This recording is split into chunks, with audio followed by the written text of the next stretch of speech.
Amados ouvintes, recebam a doce e gloriosa paz de nosso Senhor e Salvador Jesus Cristo. Quem tem o prazer de cumprimentá-los nessa tarde são suas irmãs Maria Cláudia e Rosa Tenório. Amados ouvintes, vamos continuar com o estudo e meditação na Palavra de Deus do livro O Peregrino, meditando mediante a Palavra de Deus, né? É verdade. E lendo os versículos, porque é um livro que ele ilustra a caminhada de um cristão. Sim, e nós então chamamos a atenção para os nossos irmãos que a partir então dessa próxima terça-feira nós vamos todas as terças-feiras, permitindo o Senhor, fazer essa leitura. Muitos ouvintes têm nos falado que têm aproveitado dessa leitura, dessa meditação, porque é um livro que precisa ser interpretado, né, mãe? Sim. E tem verdades profundas espirituais. Sim. Né? Então, nós vamos continuar lendo aqui. Então, lembrando que naquela cidade onde havia a Feira da Vaidade, fiel de acordo com a palavra que Deus tinha dado para o evangelista, ele cumpriu com a palavra do Senhor até as últimas consequências, até a morte, sendo martirizado, né? E logo em seguida, então, Cristão escapou. Nós tínhamos parado nessa passagem. Cristão escapa e esperançoso junta-se a ele. Cristão foi levado de volta à prisão, onde permaneceu por algum tempo, mas Deus, que tem poder sobre tudo, agiu de tal modo que Cristão conseguiu escapar e prosseguir seu caminho. Mas ele não ficou só. Foi acompanhado de um homem chamado Esperançoso, que ficara comovido diante do nobre exemplo dos peregrinos. Cristão e Esperançoso fizeram um acordo fraternal para andarem juntos na estrada celestial. Esperançoso contou a Cristão que muitos outros homens que estavam na Feira das Vaidades o seguiriam algum dia. Nós sabemos, né, mãe, que o nosso testemunho não é em vão. Sim. Né? Muitas vezes a pessoa que mais nos perseguiu né, é a pessoa que vai ser atingida, que depois vai pedir oração para você. Maria Cláudia, eu penso assim, que surpresa que nós vamos ter lá no céu, porque vai chegar um dia que nós vamos ver pessoas que muitas vezes, na hora que nós pregamos, elas às vezes até nos maltrataram ou rejeitaram o nosso testemunho, mas depois elas foram influenciadas pelo testemunho e acabaram se convertendo. A gente nem sabe, né? Quantas pessoas assim nós vamos encontrar lá na glória, né? É verdade. E então aqui nós vemos esse novo convertido que é o Esperançoso, e nós sabemos que todo crente, né? Todo crente salvo, né, mãe? É um esperançoso, Sim. Né? É a esperança que nos leva Sim. para o céu, né? Nós vamos ler em Romanos capítulo 8, versículo 24 e 25, que nos fala que nós estamos esperando com paciência as coisas que nós não vemos, né? Nós somos salvos. Ora, a esperança que se vê não é esperança, porque o que alguém vê, como esperará? Mas se esperamos o que não. 5:3 em diante diz: e não somente isso, mas também nos gloriamos nas tribulações, sabendo que a tribulação produz a paciência, e a paciência experiência, e a experiência a esperança, e a esperança não traz confusão, porquanto o amor de Deus está derramado em nossos corações pelo Espírito Santo que nos foi dado. Sim, então nós vemos aí que Esperançoso, né, no meio das tribulações, das lutas, ele aceitou servir a Jesus, seguir a Jesus, ele vendo o exemplo de cristão e do fiel, e então ele começou a seguir juntamente com o cristão. E sabemos também que o Senhor permite, né, mãe, que nós vivamos a família de Jesus, né, que nós integramos a família de Jesus, e para que nós possamos ajudar uns aos outros. Sim, né? Sim. Cristão começou a caminhada sozinho, logo em seguida, então, ele foi acompanhado por fiel, várias outras pessoas que não permaneceram, passaram ali pelo caminho dele, né? E logo em seguida Deus permitiu, então, que entrasse o Esperançoso para ajudá-lo. Pouco depois de deixarem a feira, os 2 peregrinos alcançaram um homem na estrada e perguntaram-lhe de onde vinha e para onde ia. Venho da cidade de Boas Palavras e vou à cidade celestial, respondeu, sem mencionar o seu nome.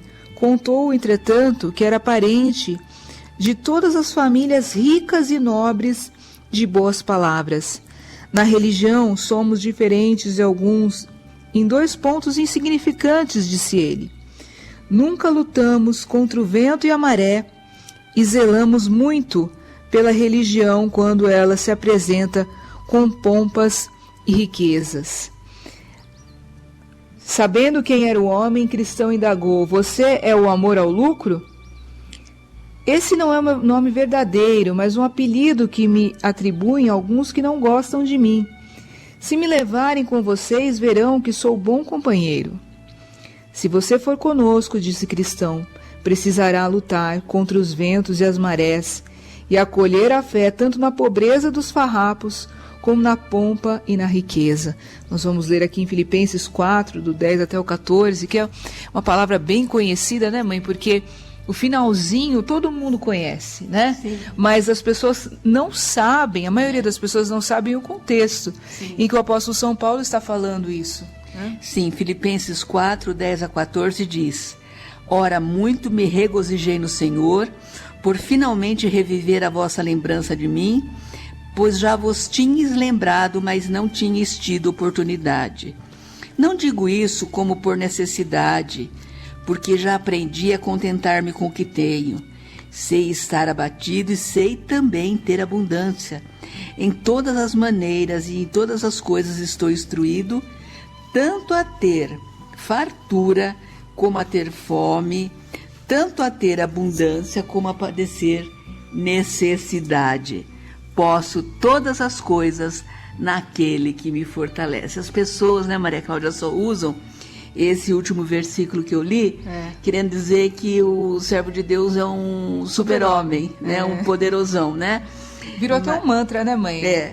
Mas não é isso que ele quer dizer. Quando ele fala posso todas as coisas, ele quer dizer posso padecer necessidade, posso passar fome, posso ser afligido, posso ser açoitado, posso sofrer naufrágio, todas aquelas coisas que Paulo sofreu, e ele fala aí que ele pode todas as coisas naquele que o fortalece. Sim. É bem diferente da maneira que esse versículo é usado. Inclusive, exatamente, eu acho interessante ele falar, Maria Cláudia, que ele sabe estar abatido e sabe também ter abundância, porque tem pessoas que não sabem ter abundância. Quando tem abundância, se desviam dos caminhos do Senhor. Ou deixa a vaidade entrar no coração, né, mãe? Muita gente não consegue entender esse conceito da vaidade, porque vaidade tem vários significados e tem várias facetas. Sim, né? Tem aquela vaidade de Eclesiastes, sim, que é a brevidade da vida, que a vida é passageira, que a vida é vaidade no sentido de ser muito rápida. E tem a vaidade mesmo, do jeito que a gente está falando aqui agora, né, Maria Cláudia? Mas o que eu quero dizer é no sentido de que, mesmo no sentido do orgulho, da vaidade mundana, pecaminosa, tem várias facetas, né, mãe? Sim. Porque tem o orgulho intelectual, tem o orgulho espiritual, tem... são tantas formas que Satanás nos ataca através da vaidade. Até a vaidade espiritual que você falou. Sim. Tem crentes que são vaidosos espirituais. E eu acho muito interessante, mãe. Pode falar. Eles acham que eles têm mais dons, que eles são mais usados, que eles pregam melhor que os outros. Isso é vaidade, porque tudo tem que ser feito por amor ao reino de Deus, por amor às almas, e não por vaidades pessoais. Sim. E eu acho muito interessante isso que ele fala aí, mãe, que ele sabe estar abatido e sabe ter abundância, porque é isso que você falou, né? É claro que Deus nos prospera, é claro que Deus nos abençoa, a vontade de Deus é nos abençoar. A vontade de Deus é que a gente se esforce, que a gente faça o nosso melhor, porque também tem crentes que não querem fazer nada, né? Acha que Deus tem que... tá bom, o ruim tá bom para mim, não é isso. Mas... existem também pessoas que... Todos nós somos tentados a ter quando nós temos abundância, a nos acostumar com aquilo. Sim, mas aí eu acho que o importante é a intenção do coração. Quando você prepara um estudo bíblico para pregar e você fala, eu quero fazer o meu melhor estudo bíblico para ganhar almas para o reino de Deus, é uma coisa. Quando você faz isso por vaidade, é outra coisa. Sim. Então, se o seu objetivo é ganhar almas, claro que você tem que preparar uma pregação, que você tem que estudar a palavra de Deus. Não só isso, né, mãe? O nosso serviço, a gente tem que fazer o melhor serviço possível. Sim. A gente tem que fazer o melhor que a gente pode, em tudo, né? Claro, muito mais na obra de Deus. Mas o que eu estou dizendo aqui é sobre a gente se acostumar com determinado nível de vida, com a prosperidade, ou com alguma coisa, ou às vezes com um cargo, com uma função, né? E isso é vaidade, no sentido que é passageiro. Sim. Né? E o apóstolo São Paulo não estava pegado a nada disso. Sim. Né? E então aqui a gente vê, né, ele falando que ele da cidade de boas palavras, né? E que ele é parente de todas as famílias ricas e nobres de boas palavras. E a religião para o amor ao lucro é só a questão da pompa e das riquezas, né? E aí o cristão então responde para ele que para ir à cidade celestial, para andar com eles, né, tem que lutar, tem que ser como o apóstolo São Paulo falou, né? E inclusive, Maria Cláudia, é interessante aqui em 1 Timóteo, capítulo 6, versículo 7, porque está escrito assim: porque nada trouxemos para esse mundo, e manifesto é que nada podemos levar dele. Tendo, porém, sustento e com que nos cobrirmos, estejamos com isso contentes.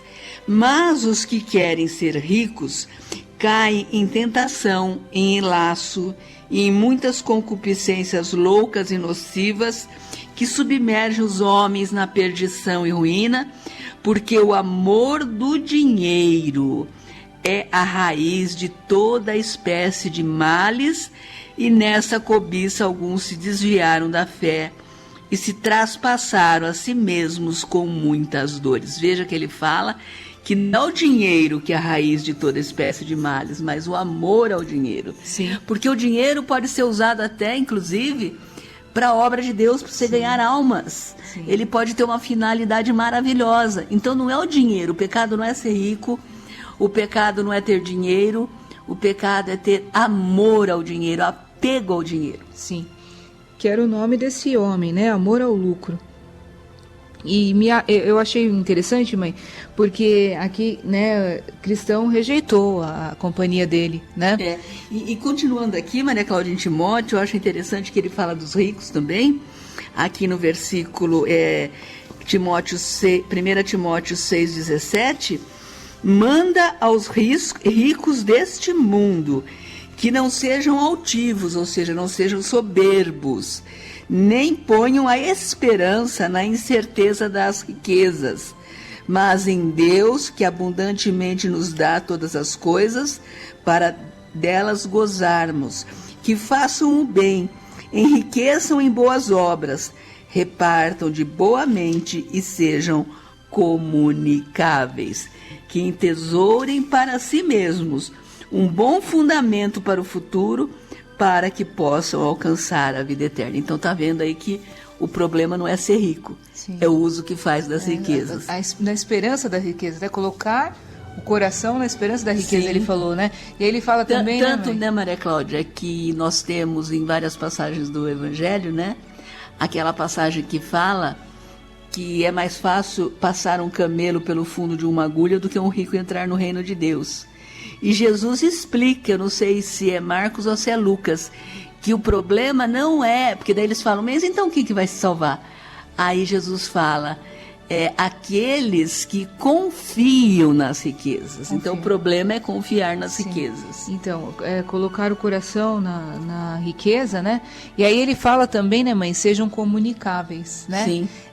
E a Bíblia fala, não vos esqueçais da beneficência e comunicação. Sim. Porque com tais sacrifícios, Sim. Deus se agrada. Então veja, quando a pessoa coloca o coração na esperança da riqueza, ela fica incomunicável. Sim. Ela se acha superior, ela não está comunicando com o resto, se comunicando com o resto do corpo de Jesus. Sim. Né?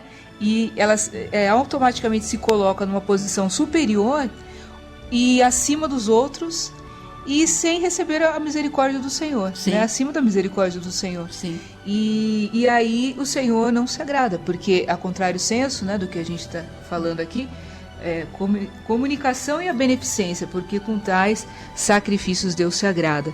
E então, como eu ia dizendo, me chamou bastante atenção aqui, porque Cristão rejeitou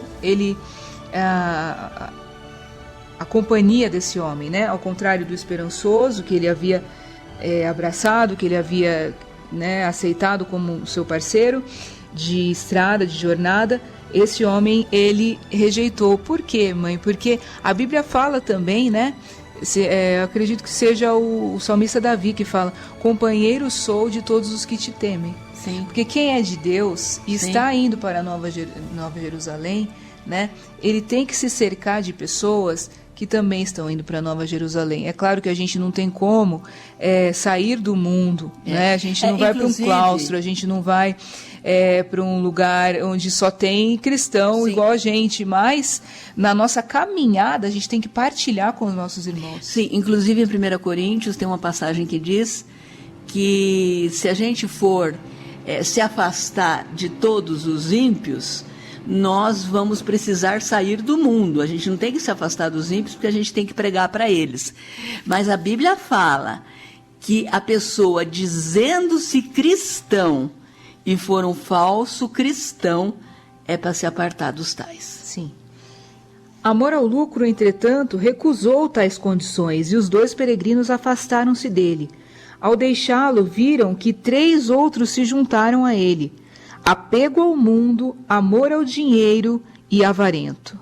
Todos se inclinaram e se cumprimentaram com palavras de adulação.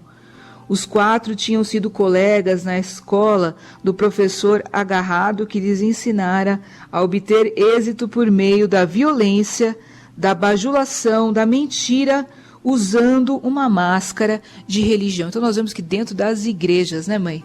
Existem pessoas que são o amor ao lucro, o apego ao mundo, o amor ao dinheiro, a avareza. Sim. Né?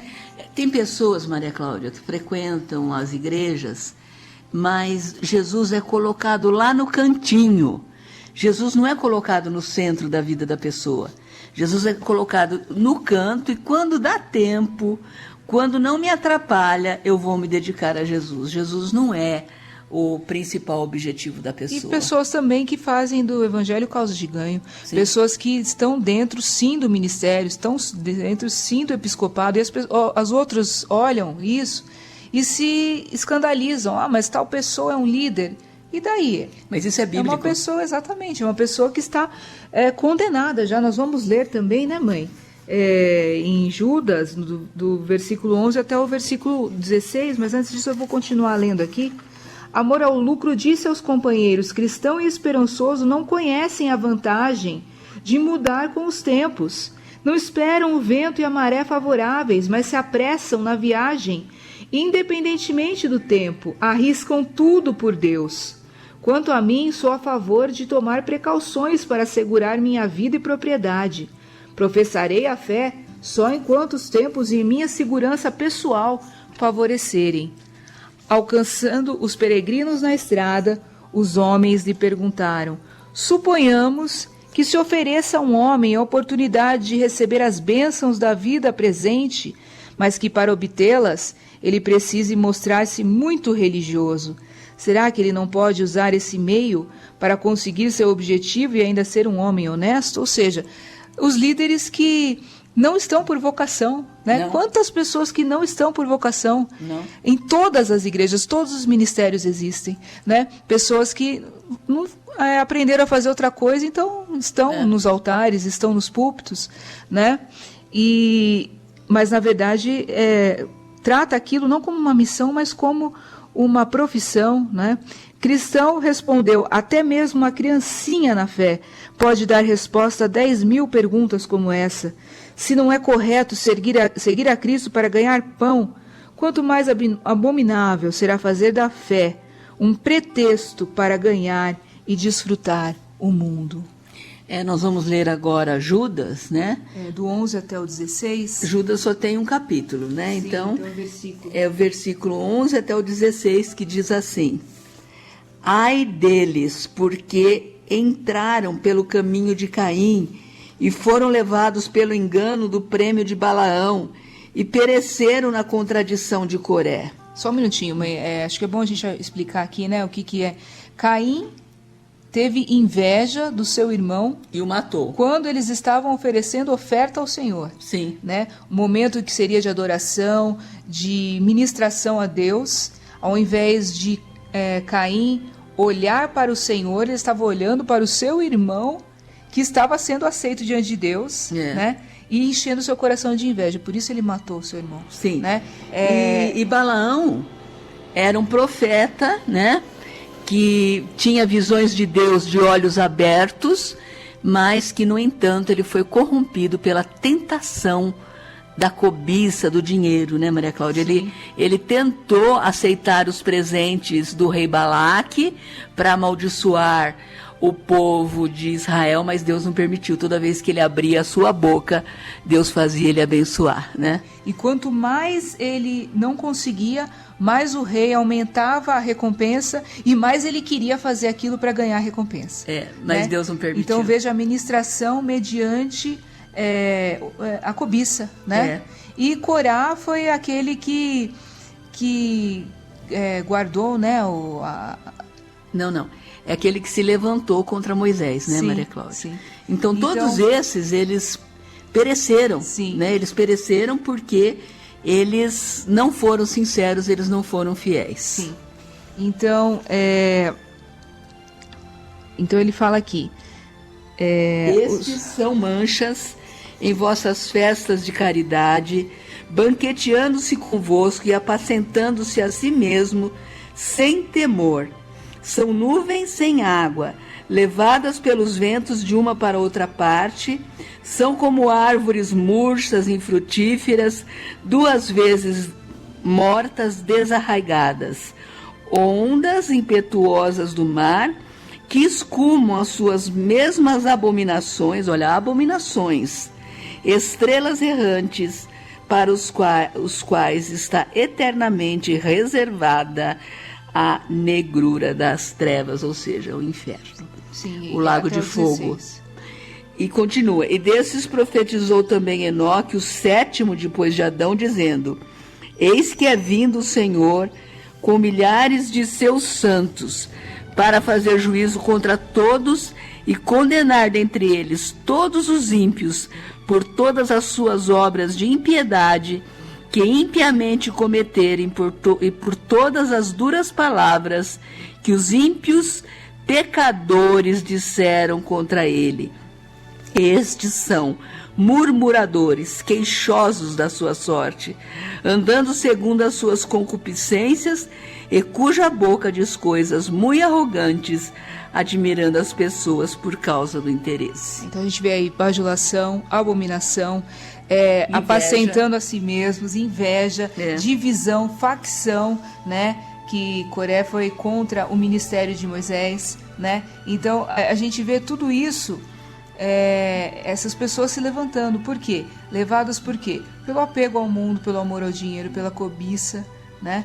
Então são essa turma aqui que apareceu, né? Os 4 embaraçados entreolharam-se, sem resposta para dar a Cristão, ficaram para trás e deixaram os peregrinos seguir. Então o cristão disse ao companheiro: se esses homens não suportam a sentença dos homens, que farão diante da sentença de Deus? Cristão e esperançoso logo deixaram os 4 para trás e chegaram a uma montanha chamada Lucro, onde havia uma mina de prata. De um lado da estrada estava um homem chamado Demas, conforme 2 Timóteo 4,10, que os chamou: Ei, Saiam da estrada um pouquinho, pois quero lhes mostrar uma coisa. 2 Timóteo 4,10 diz: porque Demas me desamparou, amando o presente século, e foi para a Tessalônica, Crescente para a Galácia, Tito para a Dalmácia. Sim, então Demas foi aquele que desamparou o apóstolo São Paulo, naquele momento mais difícil, né, do apóstolo São Paulo, que ele estava preso, enfim. Por quê? Porque ele amou o presente século, porque ele amou as riquezas, porque ele amou o mundo, né? E esse homem, então, está chamando aí cristão e esperançoso. Os peregrinos não se deixaram vencer pela tentação de se desviarem e prosseguiram o seu caminho. Amor ao lucro e seus companheiros, no entanto, atenderam a Demas logo ao primeiro chamado e nunca mais foram vistos na estrada. Então veja que era por isso que eles estavam mesmo naquele caminho, né? Eles achavam que o evangelho era causa de lucro e então eles encontraram o que eles queriam, que era o presente século. Maria Cláudia, né? Como eu acho triste uma pessoa sendo um pregador, sendo um pastor, se deixar levar por esse tipo de coisas, porque foram pessoas que tiveram contato com a palavra de Deus. Sim. É diferente daquele ladrão, daquela prostituta que nunca ouviram falar de Jesus. São pessoas que muitas vezes conhecem até muito bem a palavra. Sim. E mesmo assim estão indo para a perdição. É verdade. É o que nós temos visto, né, mãe? Muitas pessoas na nossa até conjuntura nacional, pessoas que estão sendo julgadas, condenadas, né? Pessoas que não só de crimes de corrupção, né? Mas pessoas que também estão envolvidas até em crimes de homicídio, enfim. Sim. Por quê? Porque são pessoas que deixaram a cobiça entrar no seu coração. Sim. Né? Que não tinham um ministério verdadeiro, uma missão verdadeira de servir a Deus. E nós não podemos ser como essas pessoas e nem olhar para essas pessoas, temos que olhar para Jesus. Vamos orar. Senhor, nós te agradecemos por mais um dia na tua presença, Senhor, que nós possamos saber, assim como o apóstolo São Paulo, ter abundância e ter necessidade, Senhor, que nós possamos, Senhor, aleluia, estar contentes com aquilo que o Senhor nos dá, que nós possamos, Senhor, estar com a nossa vida no altar 100%, Senhor, sem interesse, mas com interesse de ir para a cidade celestial. Senhor, que nós sejamos esse cristão, que nós sejamos esse esperançoso, que segue na direção da cidade celestial. Nos ajuda, Senhor, em nome de Jesus. Amém.